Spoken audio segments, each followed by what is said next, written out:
Good afternoon, everyone. Mr. Sunshine Locksmith Eddy coming back to you live right here in sunny South Florida. And boy, have we got a treat today. You know, Mr. Sunshine specializes in making keys. I've been a locksmith for over 35 years, and I have specialized in the Rolls-Royce, Bentley Classic automobiles. I've actually owned several, and today we just got some locks in from Paris, France. I have a client in Paris. They were looking for lock keys made. They couldn't find a locksmith to be able to do it.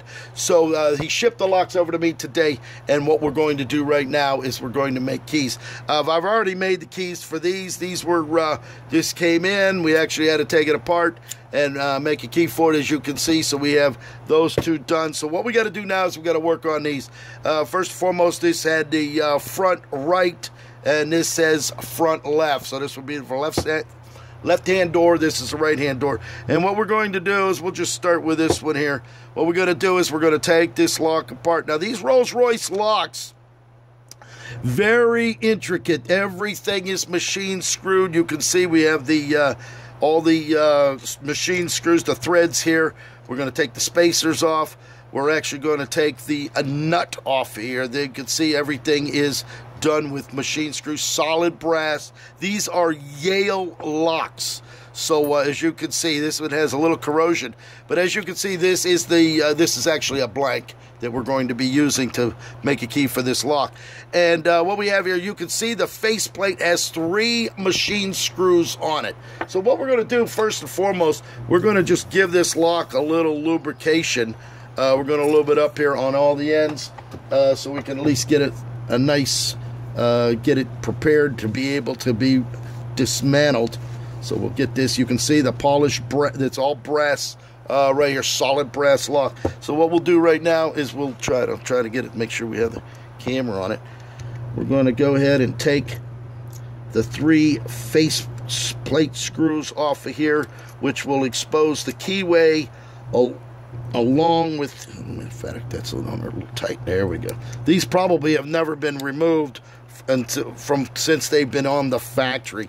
Now, I believe this is a Rolls-Royce Silver Spirit or a Silver Spur. He wasn't clarifying exactly what model, but they're all basically the same. So we're going to take these 3 screws out right here, as you can see what we're doing.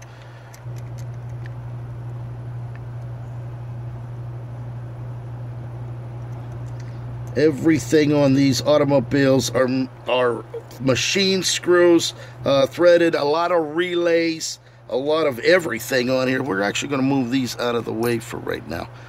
We're going to be using these tools here shortly, but for all intents and purposes, we're going to take this off. Okay, we're going to peel this off. You can see this right now. Here it is. You have the 3 screws. Here's the springs. We're going to show you those in just a minute. We got the 3 screws. This is a plate that comes off of here, as you can see that right there. We'll stick those screws.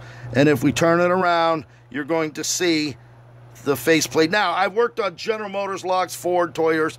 Those vehicles, you have to peel the face cap off, and you have to clamp a new one on. Not with Rolls-Royce. What you're looking at here with Rolls-Royce is very intricate. You can see here's the dust shutter, and then a solid steel cap that goes around that locks it down. Okay, so we're actually going to pull those springs out. Those springs sit right down in there as such. We're going to set that aside. We're going to set this aside.